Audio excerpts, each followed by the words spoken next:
Ça charge. On voit. OK. Ça va pas durer 1 heure, ça va durer, je pense, une petite demi-heure. C'est, une formation qu'on a fait pour, PVCP, donc formation censée être un peu plus avancée que ce qu'on fait d'habitude.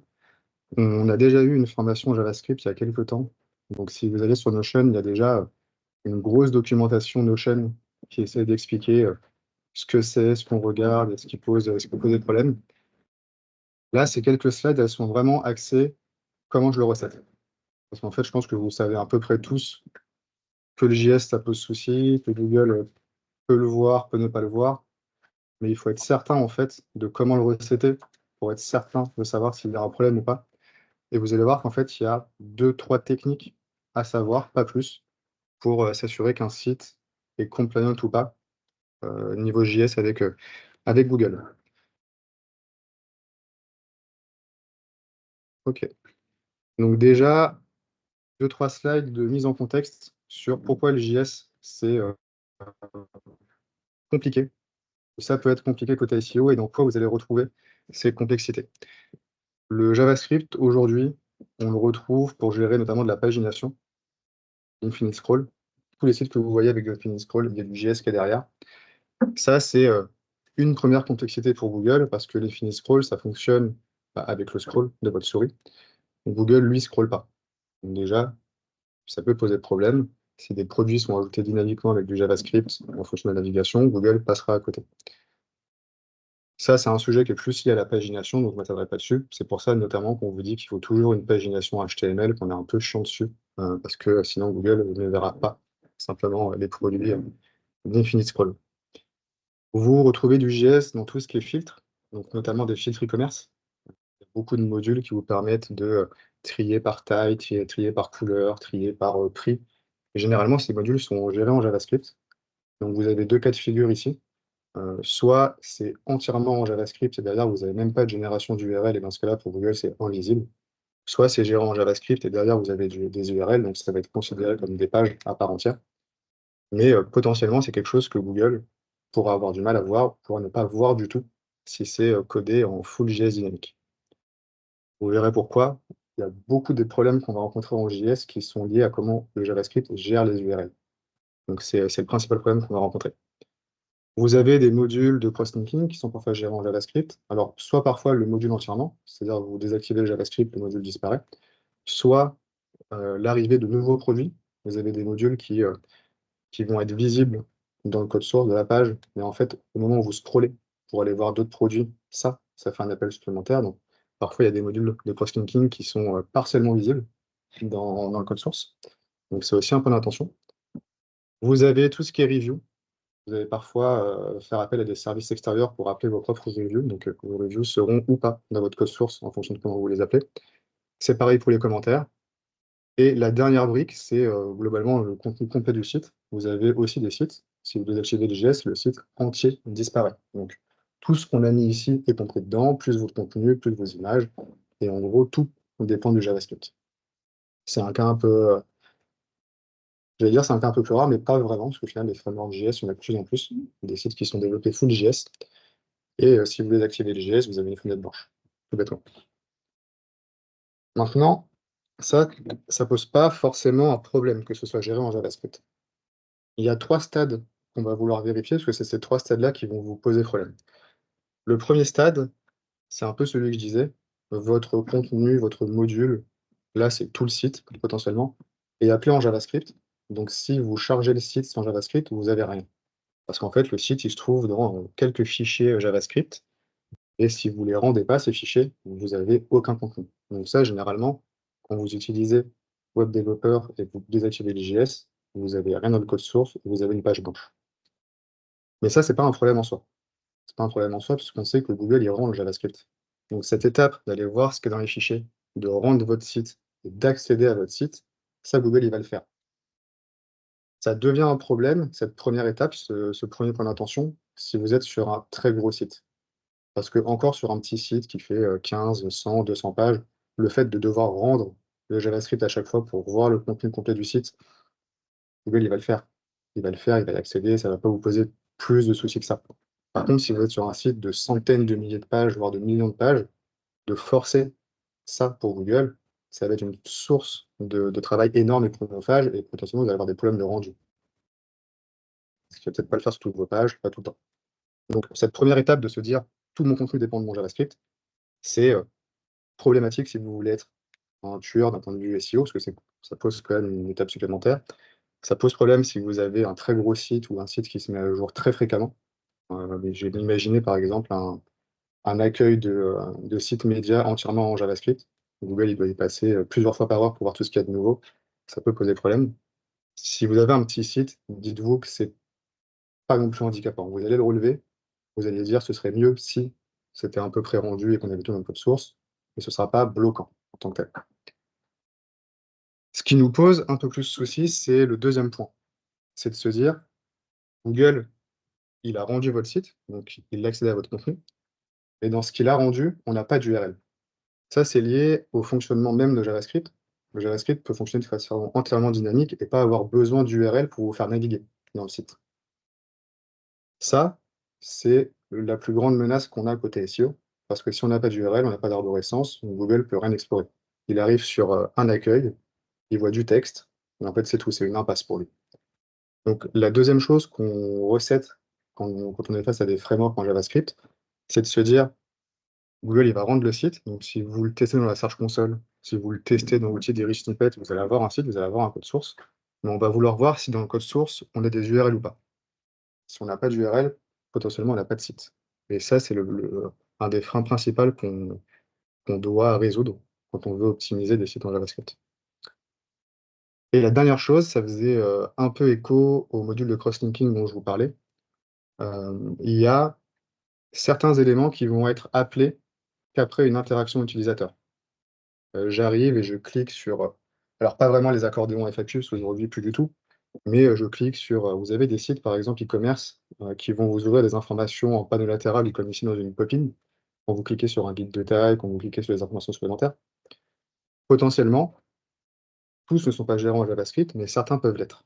Et il faut simplement se dire si vous avez besoin d'une interaction de votre part pour appeler ce contenu et que ce contenu soit chargé depuis la base en JavaScript, bah, Google n'interagit pas avec votre site. Donc Google, il ne le verra pas ça. Donc la question qu'il faudra se poser, c'est si ce contenu-là, il est aussi quelque part dans le code source de la page.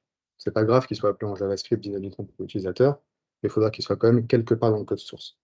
Et le JavaScript, potentiellement, peut déclencher des appels de contenu en fonction de votre navigation et de ce sur quoi vous cliquez. Mais comme Google ne clique sur rien, bah, il passera à côté de ça. Donc si vous avez un contenu important qui dépend de ce genre de module, bah, il faudra aussi faire des recommandations pour s'assurer que c'est développé différemment et intégré dans votre code source. Mais globalement, votre principale menace, ça va être celle-là, ça va être les URL. Donc ça, c'est un vieil exemple d'un client sur lequel j'ai travaillé qui était Randstad. Randstad, ils avaient, à l'époque, alors là, vous êtes sur une catégorie, mais au global, ils avaient, je crois, 40 000 offres d'emploi. Ils avaient, développé à la main une, quarantaine de pages métiers, qui étaient leurs métiers principaux, et c'est tout ce qu'ils avaient fait. Parce que eux, ça leur posait pas spécialement de problème. Les gens, ils arrivaient, ils choisissaient une des 40 familles de métiers. Ils arrivaient sur une page comme ça, fonction support, et en fait, ils avaient tout le détail des métiers qui étaient gérés en facette pour que les gens puissent explorer, bah, les, centaines de métiers qu'il y avait sur une fonction particulière. Le problème qu'ils avaient, c'est que ces filtres étaient gérés en JavaScript.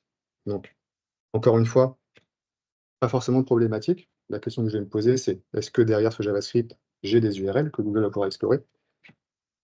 Et ce qu'on voyait, c'était que, finalement, quand on regardait le code source sans script, bah, on avait que du texte, c'est normal, c'est le JavaScript qui vient rajouter, l'information dessus. Mais même quand on regardait le code source final, ici, avec le JavaScript, avec, en gros tout ce qui avait été rendu, on n'avait toujours pas d'URL.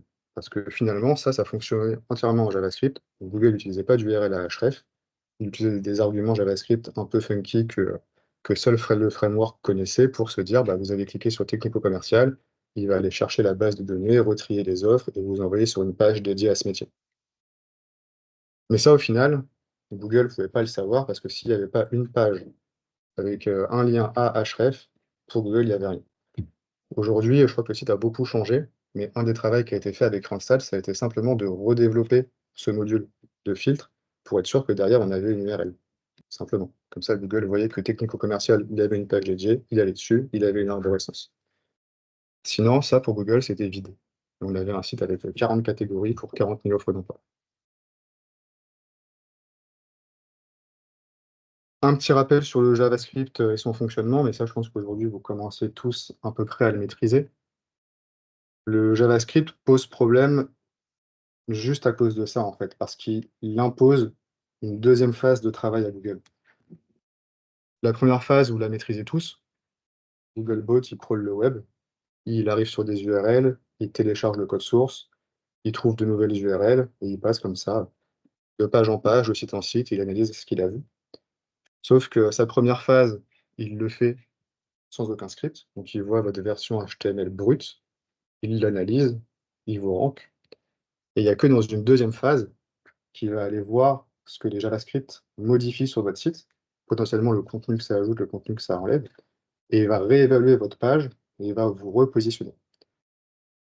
Quand on parle de phases, c'est pas forcément des phases qui sont, espacées, de plusieurs jours, hein. Ça peut être, quelques secondes, comme quelques heures, comme quelques jours, ça dépend vraiment fortement de votre site, de votre autorité et de la page en question.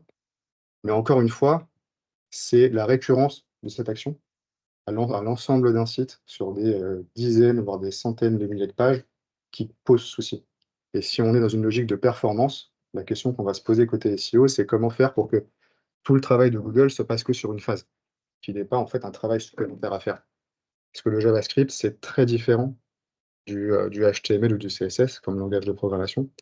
Le JavaScript, c'est vraiment gourmand en termes de performance. Si, vous chargez un site qui est fortement dépendant de JavaScript sur votre, PC portable ou sur votre téléphone, vous allez avoir une différence en termes de chargement, parce que les 2 sont pas aussi puissants. Donc c'est pour ça que pour Google, c'est impactant. C'est parce que ça consomme vraiment des ressources et à l'échelle du web, c'est des quantités astronomiques de ressources qu'ils dépensent pour faire ça. La solution toute trouvée pour du coup gérer cette problématique d'avoir une étape supplémentaire, et bah, c'est de faire le travail à la place de Google. C'est de se dire que si le JavaScript, bah, c'est gourmand à rendre pour lui, qu'il ne le fait pas tout le temps, qu'il ne le fait pas tout de suite, qu'il peut se tromper, qu'il peut mal le faire, et ben, on va le faire pour lui. Le faire pour lui, ça veut simplement dire, on va, rendre nous-mêmes notre page sur notre serveur, donc on a besoin d'avoir une solution sur notre serveur qui fait le travail. Donc c'est, ça peut être un plugin comme une solution développée, pour ça. Et en gros, c'est votre serveur, c'est vos propres ressources qui vont faire le travail. Ils vont voir Googlebot ou un bot demander une page. Avant de l'envoyer, ils vont la pré-rendre et ils vont lui envoyer une version déjà terminée. Ça fait qu'en fait, la version finale, Google, il l'a directement dans la première phase. La version complète, rendue avec tout votre contenu. Ça, solutionne complètement le problème de performance et en fait, ça solutionne complètement la problématique du JavaScript. Parce que pour Google, qu'il y en ait ou qu'il y en ait pas, c'est exactement pareil. On parle de, server-side rendering du coup, parce que le rendu, vous le faites sur votre serveur. Donc encore une fois, c'est pas anodin, hein. Si ça demandait des ressources pour Google à rendre ces pages, bah, ça demandera des ressources à votre serveur. Donc c'est quelque chose qui a un coût quand même. C'est pas fait, de façon, transparente. C'est aussi pour ça que le server-side rendering, parfois, on a des règles. La fréquence à laquelle on va rendre ses pages, par exemple.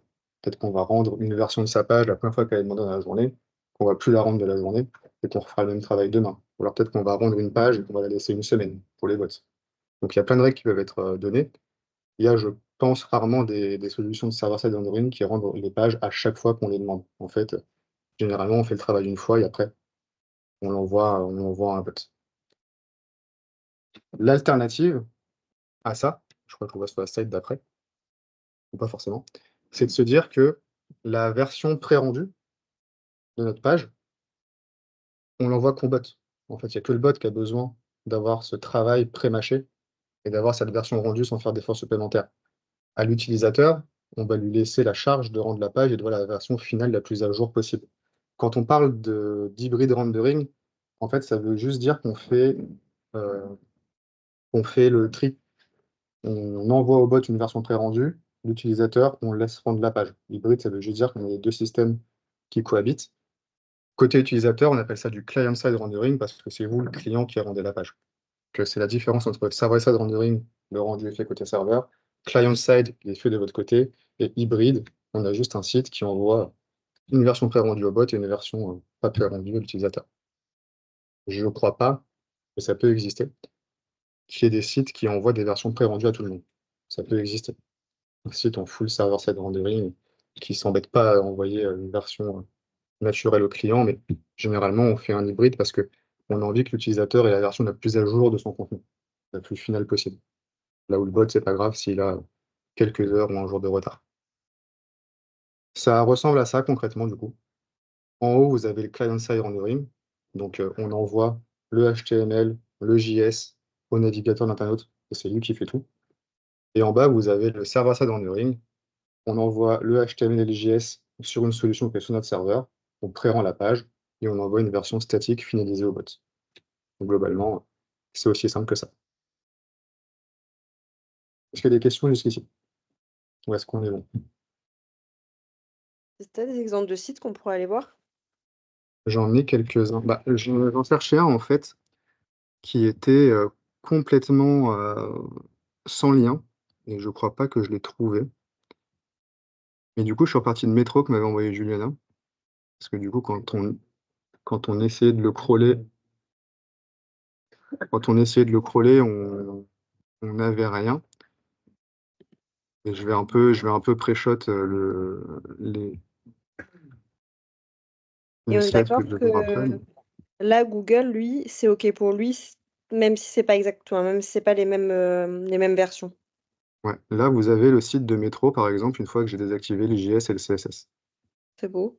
Et si vous vous amusez à regarder la différence entre le code pré-rendu et le code, enfin, le code brut et le code rendu, en fait, vous voyez que, à gauche, vous avez le code brut sans aucun script et en fait, ce code-là, vous voyez qu'il s'arrête très, très vite parce que l'entièreté du site est compris dans quelques scripts et par contre, une fois que c'est rendu, dans la colonne du milieu, en fait, votre code HTML, il est bien, bien plus long parce que vous avez tout votre contenu qui débarque.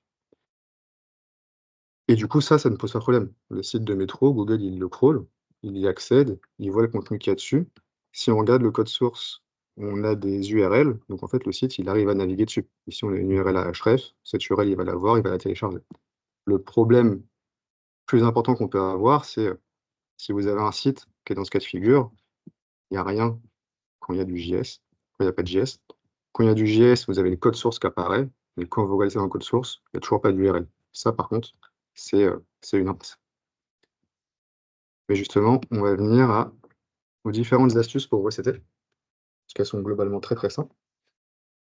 La toute première que je viens d'utiliser en 2 clics, c'est avec le plugin, le plugin Chrome, Web Developer.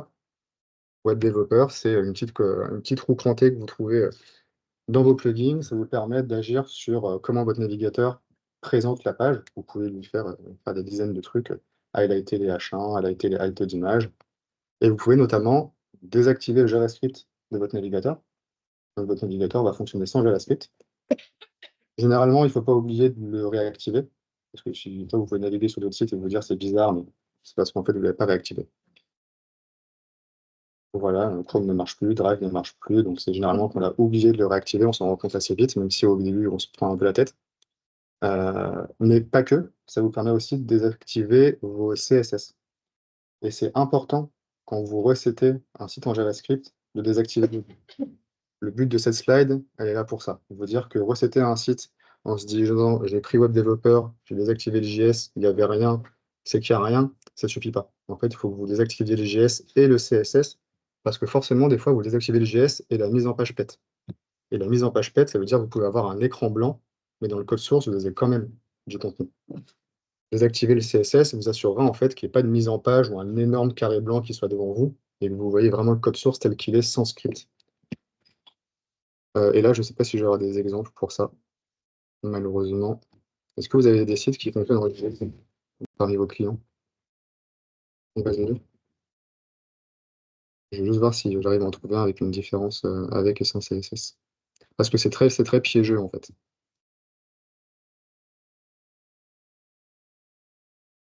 Tu peux voir avec Bouygues, je pense.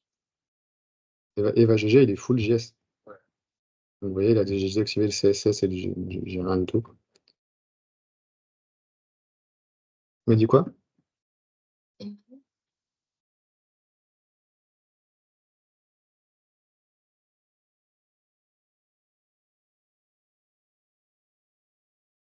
Et là, vous voyez, là, j'ai désactivé le JS et j'ai pas de contenu.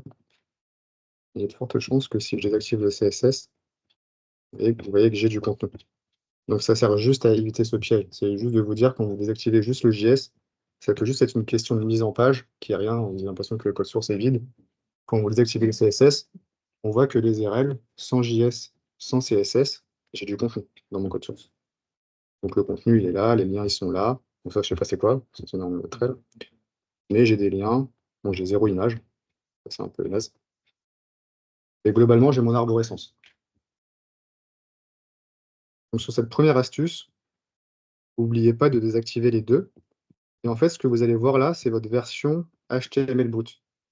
S'il y a quelque chose qui est visible ici, c'est quelque chose qui sera visible lors du premier passage de Google. Vous allez désactiver le JS, le CSS, les liens qu'on a vus sur les URL, Google va y accéder sans aucun problème. C'est votre HTML brut.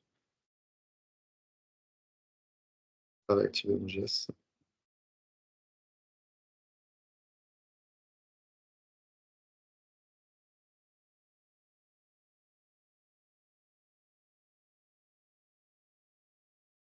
Deuxième méthode, mais là, il faut que vous ayez accès à la Search Console, c'est de tester via la Search Console ce que Google voit. En fait, il n'y a pas de meilleur test que d'envoyer votre page directement à Googlebot et de voir ce qu'il arrive à rendre, en fait. Vous pouvez le faire, du coup, directement via la Search Console. Vous envoyez votre URL, vous faites un test live pour avoir un passage de Googlebot immédiatement. Vous allez voir la source, ici. Il vous donne l'option d'aller voir la page qui a été testée. Vous avez généralement un screenshot de la page. Donc, vous allez très vite voir en fait s'il arrive à rendre quelque chose. Et encore une fois, il peut y avoir des problèmes de rendu, ça ne veut pas dire que le contenu n'est pas là. Vous pouvez surtout afficher le HTML de la page et chercher dans cette fenêtre si vous avez votre contenu, si vous avez vos liens.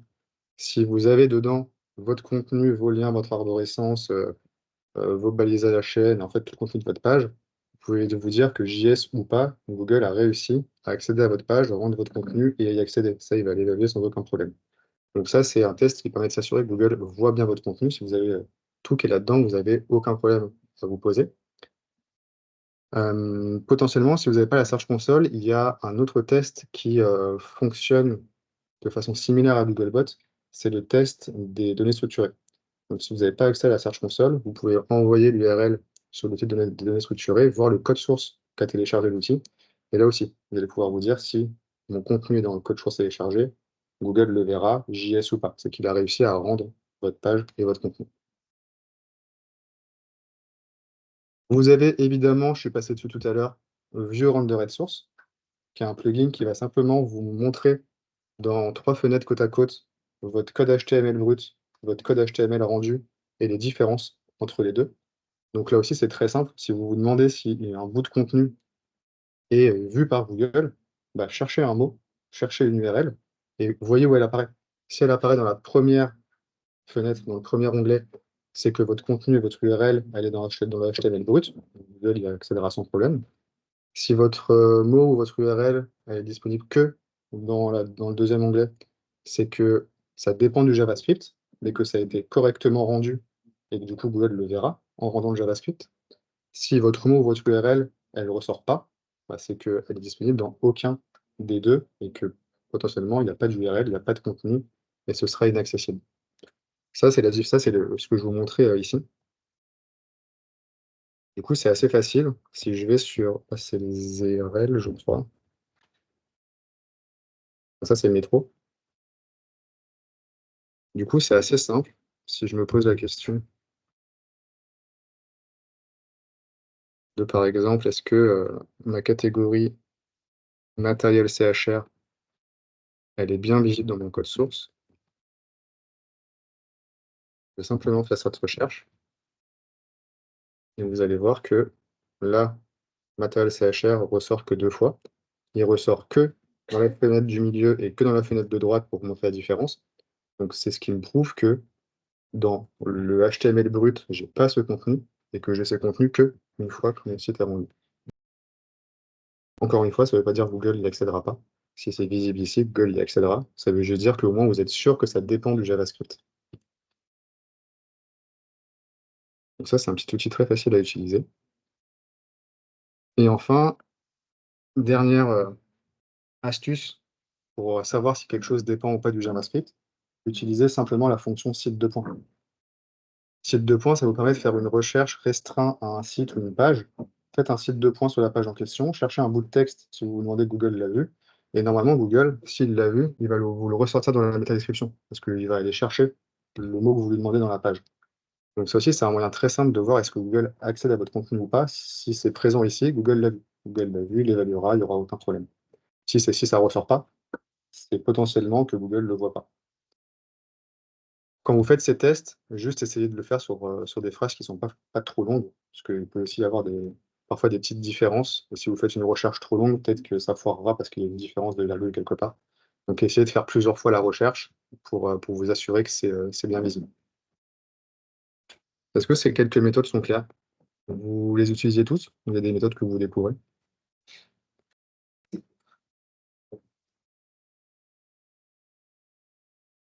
Je finis sur 2 méthodes un peu avancées, parce que ça, en fait, c'est bien, mais tout ce qu'on a vu ici, c'est à l'échelle d'une page.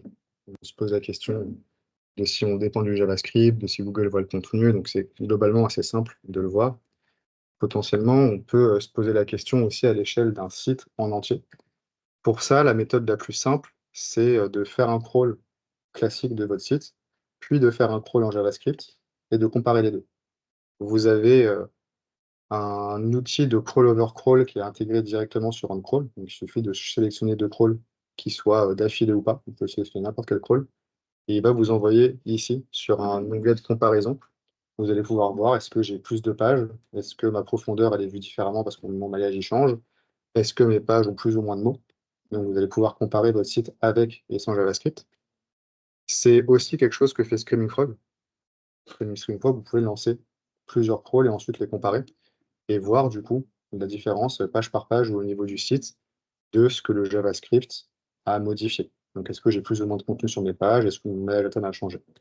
Donc ça, c'est 2 méthodes, si on vous demande de recéder des sites qui ont des problèmes en JavaScript ou qui dépendent vraiment beaucoup du JavaScript, pour s'assurer que, les 2 sont ISO. Ça permet notamment de recéter du server-side rendering.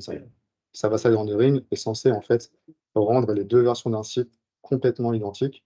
On est censé ne pas avoir de différence, du coup, quand on fait un crawl sans et avec JavaScript. On est censé avoir les mêmes sites. Et c'est tout. C'est vraiment tout ce qu'il y a à savoir sur le JavaScript.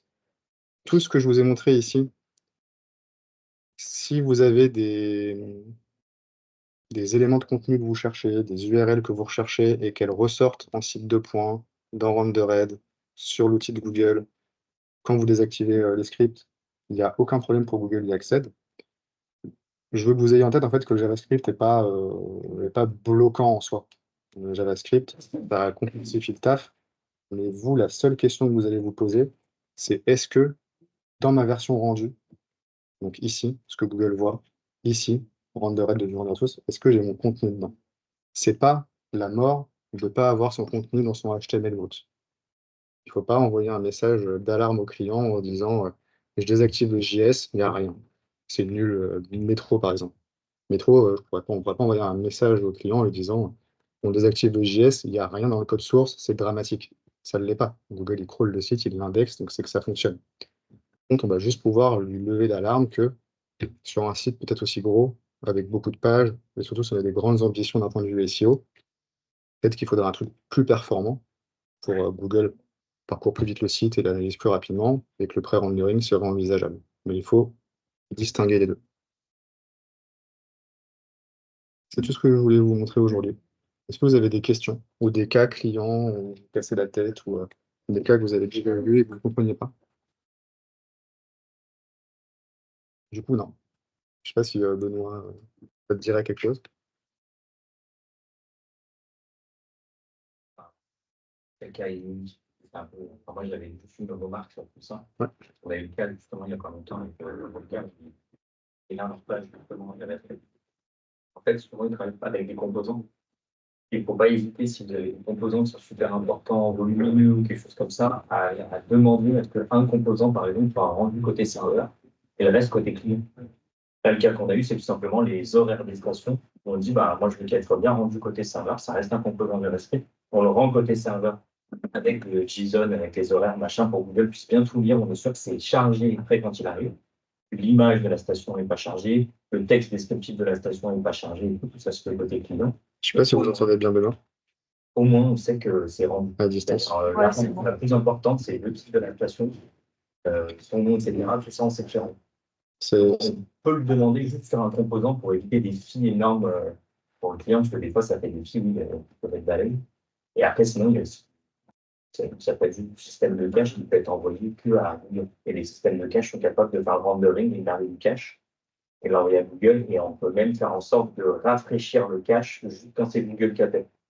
ouais, ça. Donc, quand Google vient, on rafraîchit le cache et les users, eux, ils ont un cache Google. C'est vrai. Ça dépend des besoins qu'on a.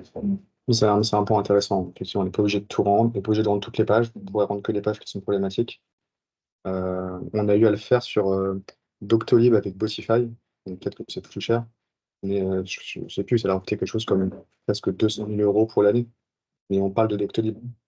Doctolib, c'est des millions de pages à rendre. Pour le coup, Botify, ils ne voulaient pas rendre une partie du site. Ils ont dit on rend tout le site ou on rend rien. Donc ça vous donne une idée du coût, parce qu'il faut se dire, potentiellement, c'est de la mise en cache ou du pré-rendu sur des millions de pages et des millions de visites. Donc ça peut se justifier. Et c'est le cas, en fait, Doctolib d'un site qui, jusqu'ici, pré-rendait son header et pré-rendait son footer, mais pré-rendait pas la liste des médecins. Et un site comme Doctolib qui a des millions de pages, là, on pourrait se lever l'alerte et se dire, OK, si vous n'avez pas de pré-rendu, et quand je désactive le JavaScript, il n'y a rien dans le code source, ça ne me gêne pas si vous êtes Metro avec 10 000 pages, ça me gêne si vous êtes Doctolib avec 6 millions de pages.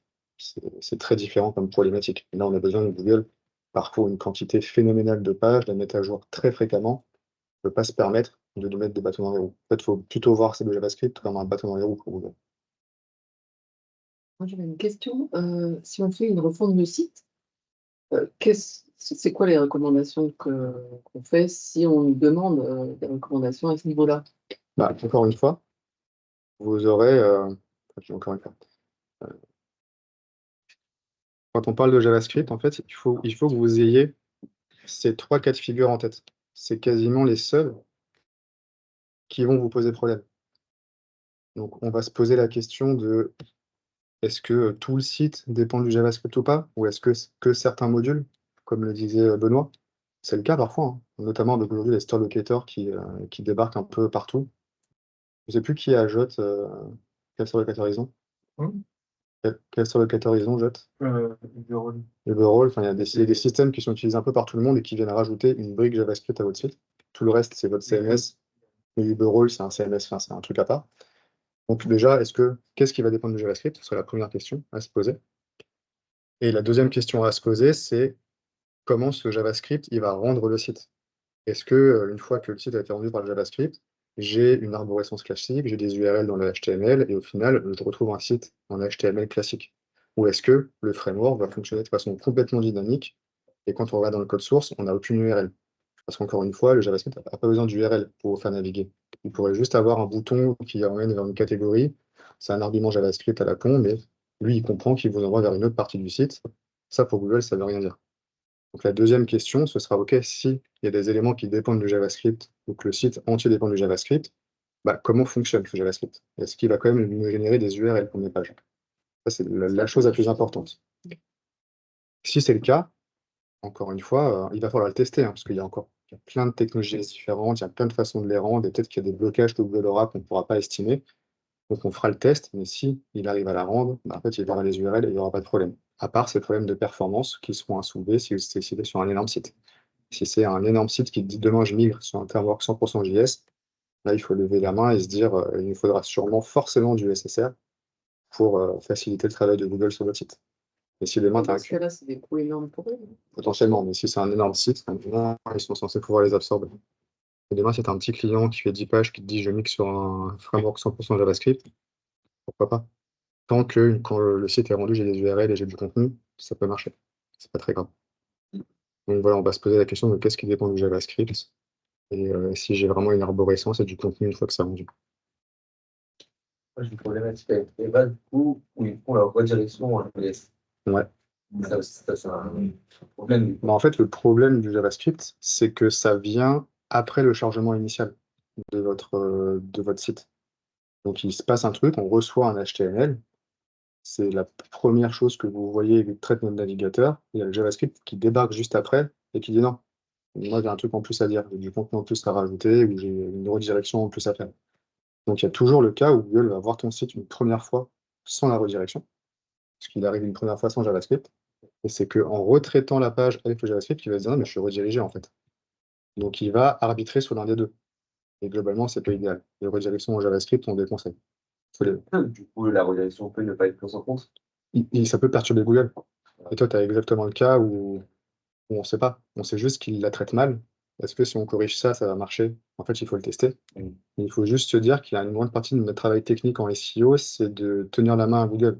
C'est de se dire, il peut faire des conneries, il peut se planter. Il faut qu'on évite au maximum de lui mettre des bâtons dans les roues et de lui faire un croche-patte.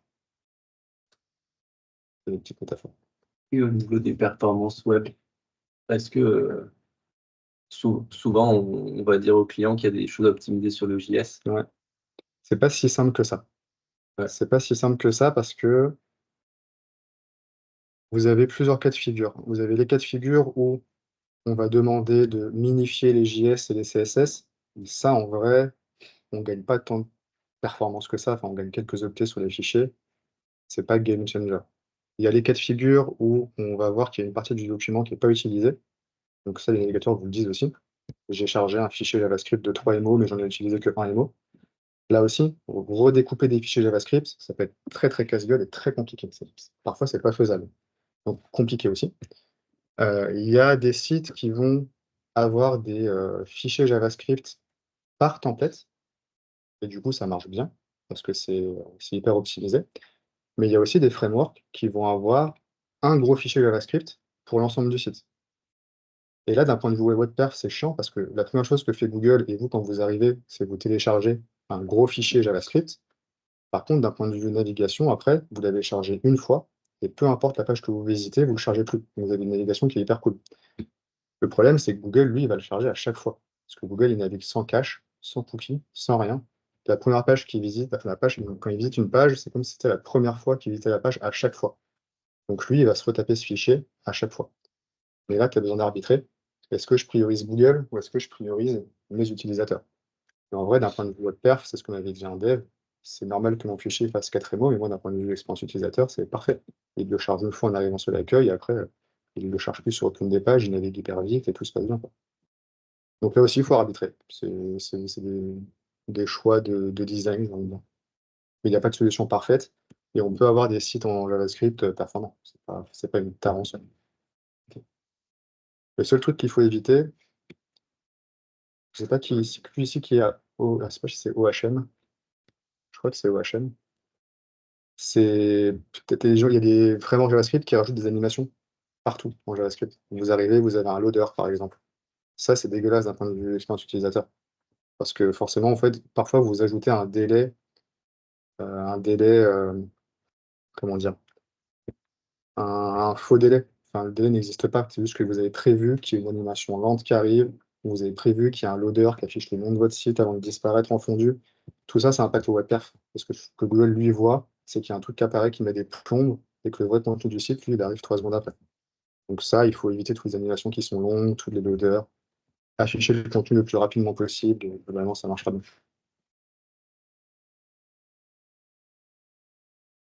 Pas d'autres questions? Bah écoutez, parfait. Je vous enverrai les slides. Ça peut être utile de les avoir sous la main. Si vous voulez plus de détails, il y avait une doc sur Notion, vous pouvez la lire. Elle parle dans beaucoup plus de choses. À distance, pas d'autres questions non plus? Parfait, merci. Bah cool. Non, c'était très clair, merci. On se revoit demain pour le retour d'XP de Sylvain s'il n'a pas oublié. Je vous laisse voir ça, les Vikings, entre vous. Ouais, et puis jeudi prochain, si Stéphie n'est pas morte à cause d'accord, ce sera sur le DMA. Donc DMA, aujourd'hui, une problématique qui ne concerne pas que les gens du travel, peut-être à avoir en tête. Le DMA, on l'a aussi sur par exemple Dyson ou Seb, parce qu'aujourd'hui, on pousse des comparateurs un peu partout. Et elle vous montrera une étude qu'ils ont faite, notamment pour Accor, pour essayer de voir quel était l'impact. Merci à distance, et puis merci à vous. Soirée, salut. Merci. À plus. J'espère que vous avez kiffé cette Merci, bonne contre-plongée soirée. incroyable. Magnifique. Merci À plus. Mathieu.